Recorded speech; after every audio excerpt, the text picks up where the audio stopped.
I mean, Dark Knight Returns. I'm only human.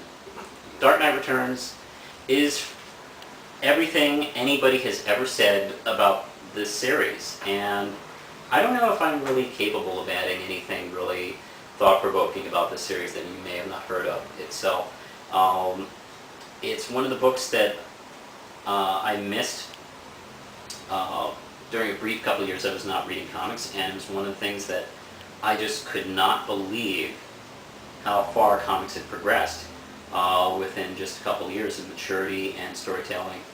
And of course what attracted me was Frank Miller was writing it and drawing it, so I instantly like, oh, that's the Daredevil guy, and what can he do with Batman? That's pretty much my reaction. I just enjoy this book immensely, and I see new things every time I dig into it. The character is just always so perfect, and I love Carrie Kelly, and every time there's a opening in the Robin position, I just keep hoping they'll bring her into regular continuity, but they don't, and it's frustrating. But yeah, I mean, you know it, you love it, I love it, it's great. So it's my all-time favorite storyline. And I think that'll do it. Let's see. All right. What are your top favorite author comic book writers? And this I went back and forth. I mean, there's so many great writers. I love J.M. Demetrius. I enjoy Brian Michael Bendis. I like Roger Stern. Oh, God. There's so many. But I did my best to kind of piece my favorites. Frank Miller at number 5. He'd be higher up on this list. But I don't know.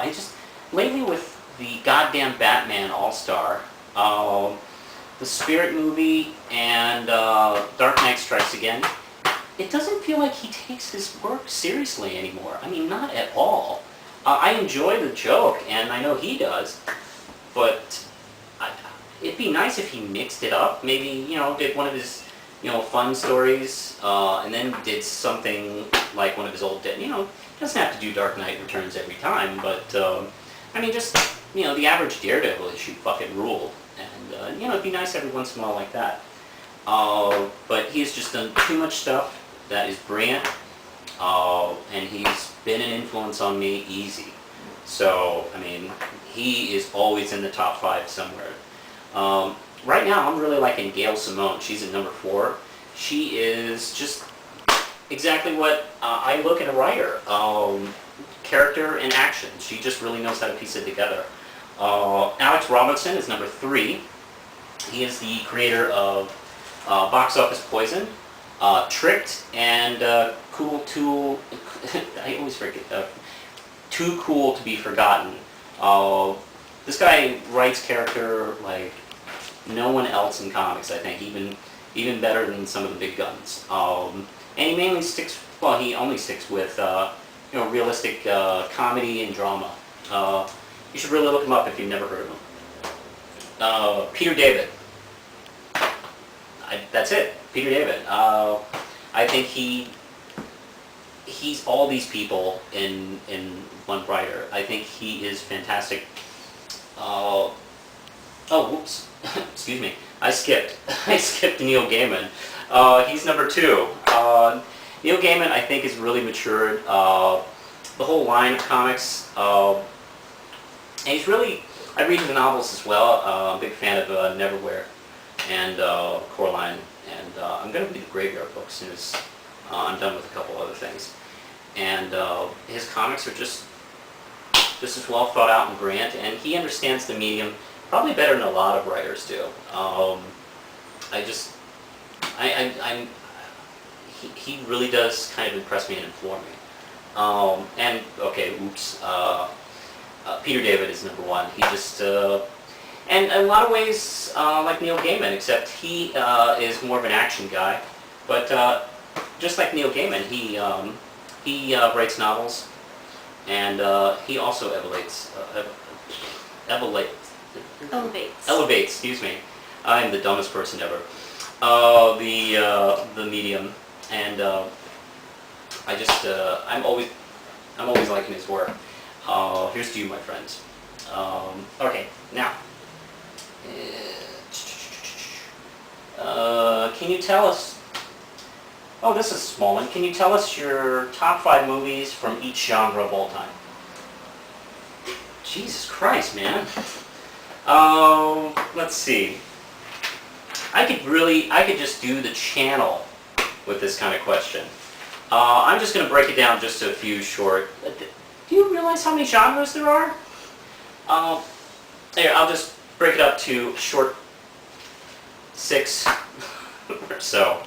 Here, I'll do these quick. I won't elaborate too much on these. Horror. I really love The Strangers. Number 4, Nightmare on Elm Street. Number 3, Carnival of Souls. Number 2, The Shining. Number 1, Suspiria. I love Suspiria. What a great movie. It's a beautiful looking film. There's a lot of great suspense. And the music is just... That's one of the best creepy music soundtracks. Animated films. I'm a big fan of Transformers, the movie. I went to see it when it came out in theaters. Me and my friend Richard, we were the oldest kids in that theater. We went to see it at Lincoln Mall Theater, AMC, I think. Back in, I think it's 86 it came out. We were like, I think 13 and 14 or something like that. We were embarrassingly older than all the other kids that came to see it that afternoon.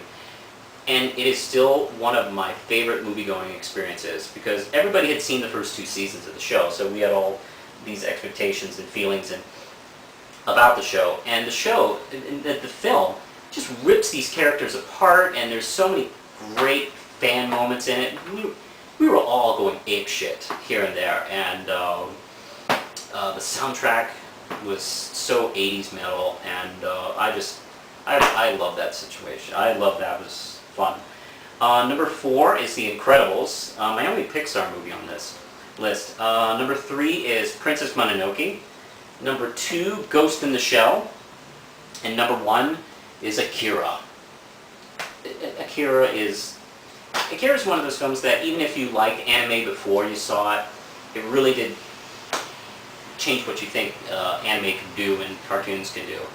And God, what a great action film, science fiction film. It's just, it's great. And if you're not shouting, Tetsuo! Kaneda! I mean, you're not human.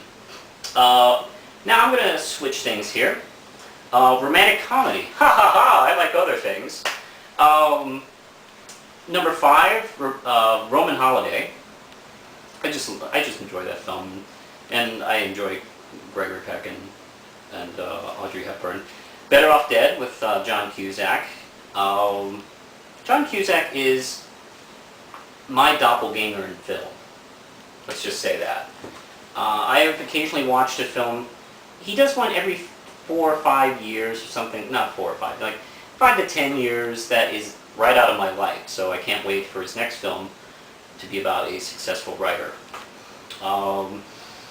Chasing Amy is number 3. It's probably my favorite Kevin Smith film. I really love Clerks, and I really love Dogma, but I don't know. I think Chasing Amy was a really good film for him. And The Goodbye Girl, Neil Simon's movie with Marsha Mason and Richard Dreyfuss. God, that movie does feel like New York in the 70s. And I really admire the filmmakers, and maybe this is just a sign of the times in the 70s, of a romantic comedy with ugly people as the leads. I love that movie. And the dialogue is just terrific. And number 1 is Breakfast at Tiffany's. I've watched it a couple times recently, and God, that movie is just perfect. Audrey Hepburn comedy with Truman Capote. I've never read the book, and the film makes me want to read the book. I'm sure it's just fine.